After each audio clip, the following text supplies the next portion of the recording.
TikTok, en nombre d'utilisateurs, c'est 25 fois la France, 5 fois les États-Unis et près d'un quart de la population mondiale qui l'utilise. C'est l'application la plus téléchargée au monde qui a battu des records de croissance énormes au cours des dernières années et je vous rappelle qu'elle a atteint ce chiffre-là en seulement 7 ans.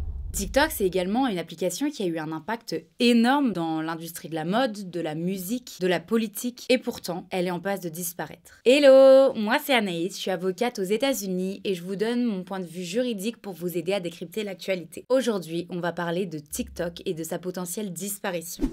Alors avant de parler de tout ça, on va revenir sur comment s'est créé TikTok. Je vais vous faire quelques minutes de contexte, donc va falloir s'accrocher parce que c'est très important pour la suite. Tout a commencé en 2012 lorsqu'un jeune chinois qui s'appelle Zheng Yiming et son colocataire Liang Rubo ont fondé dans leur petit appartement de Pékin ByteDance.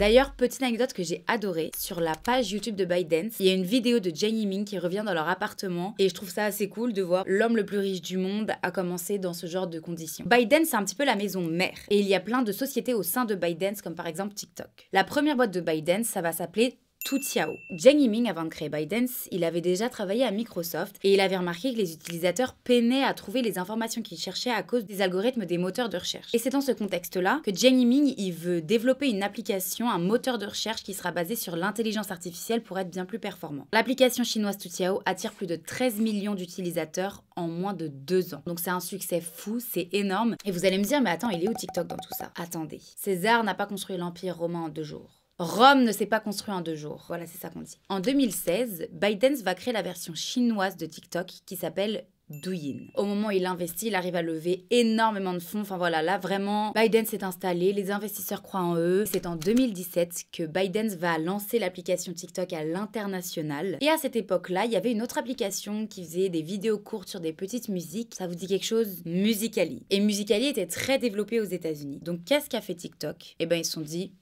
on va racheter la concurrence. Ils ont donc acheté Musical.ly à 1 milliard de dollars. Musical.ly s'est fusionné avec TikTok et a disparu. Et c'est suite à cette fusion que TikTok a explosé à l'international. Il y a près de 3,5 milliards de comptes TikTok qui ont été créés. Petit rappel, ça représente la moitié de la planète, rien que ça. C'est une plateforme sur laquelle il est beaucoup plus facile d'avoir des abonnés que sur les autres plateformes. Moi, par exemple, pour vous expliquer, quand j'ai commencé TikTok, j'ai eu 10 000 abonnés en 1 semaine. Et les programmes de rémunération étaient hyper intéressants au début. Donc ça pousse les gens à plus créer sur la plateforme et c'est un cercle vertueux entre TikTok et les utilisateurs. TikTok, ça a eu un impact culturel énorme et notamment dans le monde de la musique. Aujourd'hui, les chanteurs ou les rappeurs, ils veulent percer sur TikTok pour s'assurer que leur son perce à la radio. Ça a également eu un impact dans la politique. Comme les hommes politiques savent que TikTok est énormément utilisé par les jeunes, il y a de nombreux hommes politiques qui ont fait leur communication grâce à TikTok. Alors en France, vous avez notamment 2 hommes politiques qui sont d'ailleurs très populaires auprès de certains jeunes. Il y a d'abord Mélenchon qui poste plein de vidéos sur TikTok, plein d'extraits de ses meetings. Je crois qu'il a près de 1,7 million de followers sur TikTok, c'est énorme. Et il y a également Bardella. Bardella qui n'était pas du tout connu du grand public il y a quelques années. Et il a vachement joué sur TikTok pour développer son électorat et aussi pour se faire passer pour quelqu'un de cool. Je crois que Bardella, il a plus d'1 million d'abonnés sur TikTok, donc c'est énorme.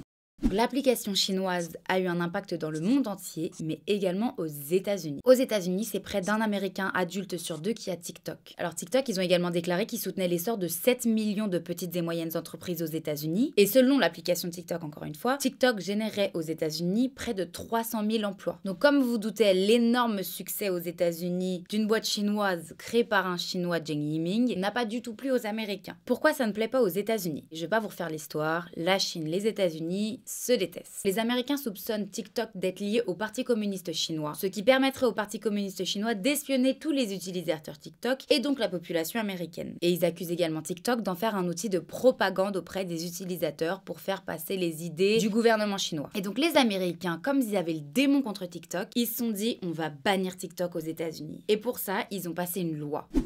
Alors je vais vous donner un contexte un petit peu légal de ce qui s'est passé. Le Congrès américain, c'est le pouvoir législatif, c'est donc lui qui est en charge des lois. Le Congrès américain, il est composé de la Chambre des représentants et du Sénat, un petit peu comme en France. Pour créer une loi, il y a l'une des 2 chambres qui va créer une proposition de loi. Suite à ça, ils vont l'envoyer à la 2e chambre et il va y avoir en fait des allers-retours entre ces 2 chambres jusqu'à ce qu'ils se mettent d'accord sur la proposition de loi finale. Cette proposition de loi va être transmise au président de la République qui va soit accepter cette loi et la signer, soit mettre son veto. Lorsque le président américain signe la loi, la loi est promulguée et elle entre en vigueur. Et c'est ce qui s'est passé avec la loi appelée Protecting Americans from Foreign Adversary Controlled Application Act. C'est un nom un petit peu barbare, mais je vais vous expliquer comment ça s'est passé et ce que ça veut dire. Déjà, il y a une grosse particularité dans cette loi, c'est que c'est une loi issue d'une alliance bipartisane. C'est-à-dire que vous savez, au sein du Congrès, il y a la Chambre des représentants et le Sénat, et au sein de ces deux chambres, il y a des membres des républicains et des démocrates, un petit peu comme en France, la gauche et la droite. Et donc là, les deux partis se sont alliés pour pouvoir faire passer cette loi. Il faut savoir que ça, c'est déjà impressionnant parce que aux États-Unis, les républicains et les démocrates, ils se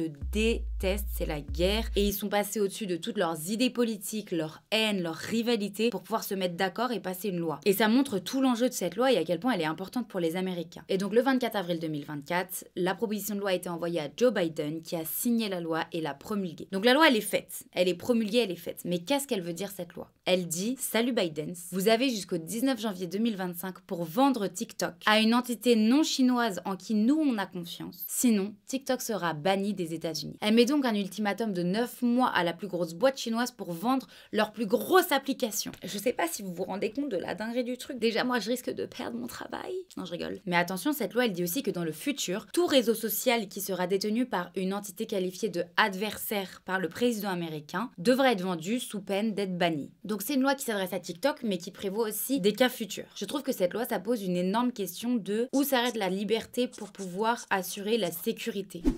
Mais comment c'est possible que les États-Unis passent une telle loi et ils puissent interdire une application? Tous leurs critères reposent sur la sécurité nationale et la sécurité des citoyens. Donc comme je vous l'ai dit précédemment, les États-Unis accusent Biden d'être lié au gouvernement chinois et donc de permettre au gouvernement chinois de pouvoir espionner la population et d'utiliser TikTok comme un outil de propagande. Sur quoi se basent les Américains pour faire de telles allégations? Parce que c'est quand même des allégations très graves. Déjà, l'application Biden, ça a été créé par un Chinois, Zheng Yiming. Aujourd'hui, Zheng Yiming n'est plus le CEO de Biden, mais le nouveau CEO de Biden, c'est quelqu'un que vous connaissez bien, car c'était le colocataire de Zheng Yiming à l'époque où il a fondé Biden, Liang Rubo. Donc le CEO de Biden, c'est un Chinois. Biden se défend en disant: mais attendez, vous dites qu'on est affilié avec le parti chinois, mais la boîte, elle est même pas immatriculée en Chine, la boîte n'est pas chinoise. Alors oui, certes, mais la boîte est immatriculée dans les îles Caïmans. Et pour ceux qui savent pas ce que c'est, les îles Caïmans, c'est un paradis fiscal. Quand on immatricule une boîte dans un paradis fiscal, cela permet de n'avoir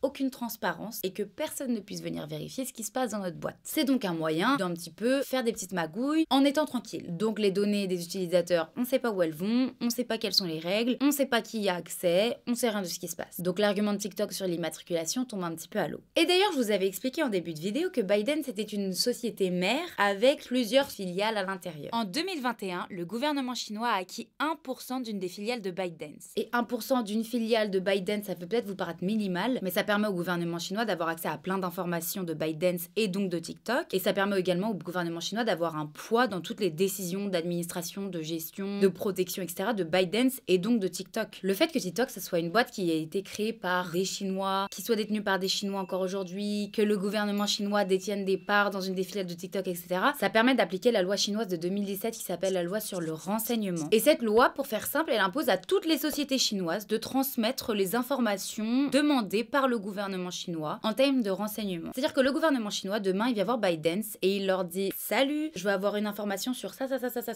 et je veux avoir les données sur tel utilisateur. Biden s'est obligé de leur donner. Elle donne la possibilité au gouvernement chinois d'avoir accès à toutes les données de tous les utilisateurs de TikTok. Et ça pose un énorme problème de sécurité de données. TikTok se défend également en disant: mais attendez, vous dites que c'est une boîte chinoise, mais pourtant, il y a 60% des actionnaires de TikTok qui ne sont pas chinois et qui sont internationaux ou américains. Alors oui, c'est vrai, mais encore une fois, il y a une explication derrière tout ça. Pour vous la faire simple, toutes les boîtes sont composées d'actions. Imaginons que Biden ait 100 actions. Imaginez que sur 100 de ces actions, il y en ait 60 qui soient détenues par des Américains ou des internationaux de manière générale. Mais en fait, c'est pas détenu par un Américain, c'est détenu par 60 personnes différentes. Donc chaque personne a une action. Il faut savoir que Zheng Yiming, le fondateur de Biden, a toujours 20% des actions. Et les 20 actions restantes, elles sont détenues par des employés de Biden. Alors oui, il y a 60 personnes différentes qui ont chacun une action, mais Zheng Yiming, lui, il a toujours 20 actions à lui tout seul. C'est ce qu'on appelle être actionnaire majoritaire. Et quand tu es actionnaire majoritaire, tu as le pouvoir sur l'entreprise. Donc c'est un petit peu trop facile de se cacher derrière les 60% d'actionnaires internationaux, parce qu'au final, Zheng Yiming, qui est chinois, lui, il est actionnaire majoritaire, il a quand même le pouvoir sur les décisions de Biden, etc.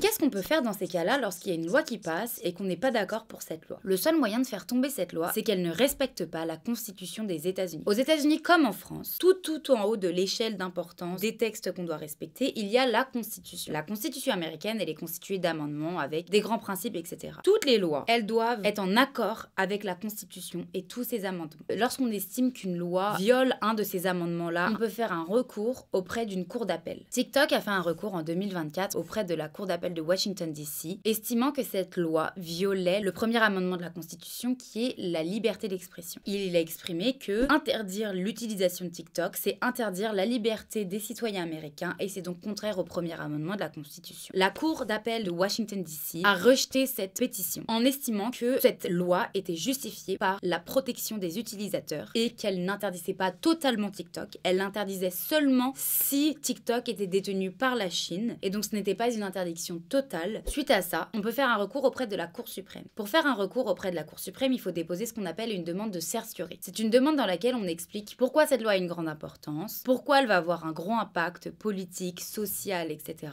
Pourquoi il faut que la Cour suprême des États-Unis vérifie que cette loi respecte bien tous les amendements de la Constitution. Dans les faits, la Cour suprême des États-Unis accepte de recevoir moins de 1% de toutes les demandes de certiorari qui sont déposées auprès d'elle. Donc c'est rien du tout. Il se trouve qu'elle a accepté d'examiner la loi visant à bannir TikTok et elle a fixé les plaidoiries au 10 janvier. Le 10 janvier 2025, la Cour suprême a entendu les arguments des avocats de ByteDance et de TikTok lors des plaidoiries, mais elle n'a pas encore rendu de décision concernant la loi. Attention, il y a un rebondissement dans cette affaire. Donald Trump vient de déposer un mémoire auprès de la Cour suprême des États-Unis en leur demandant de suspendre l'application de cette loi jusqu'à ce qu'il soit promulgué président américain au 20 janvier. Je vous rappelle que la loi, elle bannissait TikTok le 19 janvier. Et Donald Trump, il demande ça à la Cour suprême car il dit qu'il va essayer de régler ça en interne, en politique, avec directement le gouvernement chinois, ByteDance, etc. Donc, on ne sait pas ce qui va se passer. On ne sait pas si la Cour suprême va accepter la demande de Donald Trump. On ne sait pas si la Cour suprême va interdire cette loi ou pas. On ne sait pas si ByteDance va vendre TikTok ou non d'ici le 19 janvier. Donc là, il y a beaucoup de suspense. On verra ce qui va se passer courant janvier 2025. Même si l'application, elle finit par pas être bannie de TikTok, c'est pas du tout la première fois que les États-Unis passent à l'acte pour essayer de restreindre TikTok ou de les punir. En février 2019, TikTok avait déjà été condamné aux États-Unis à payer une amende de 5,7 millions de dollars par la Commission fédérale du commerce pour avoir collecté illégalement des données privées et pour également avoir laissé publiques des données d'utilisateurs d'enfants de moins de 13 ans. En 2020, il y avait encore énormément de problèmes entre ByteDance et les États-Unis par rapport à l'utilisation de TikTok. Donc pour calmer les ardeurs, TikTok, ils ont nommé un directeur général américain, Kevin Mayer. Et c'est quelques mois après, en août 2020, que Kevin Mayer va démissionner de son poste. Il va dire que c'est pour changement politique, mais bon, ça pose quand même vraiment question de qu'est-ce qui se passe dans cette boîte. Et déjà à cette époque, en 2020, les États-Unis ont menacé de bloquer l'utilisation de TikTok si TikTok ne renommait pas un directeur général américain. Il y a eu beaucoup de négociations, de contestations. Au final, ils ont réussi à renommer un directeur général américain. Mais c'est pour vous dire que c'est pas du tout nouveau, cette volonté de bannir TikTok des États-Unis. D'ailleurs, l'application TikTok, elle est restreinte auprès des membres de la Commission européenne, auprès des membres du gouvernement français, auprès des membres du gouvernement canadien. Ça prouve qu'ils n'ont pas du tout confiance en TikTok et qu'ils ont vraiment peur que TikTok les espionne.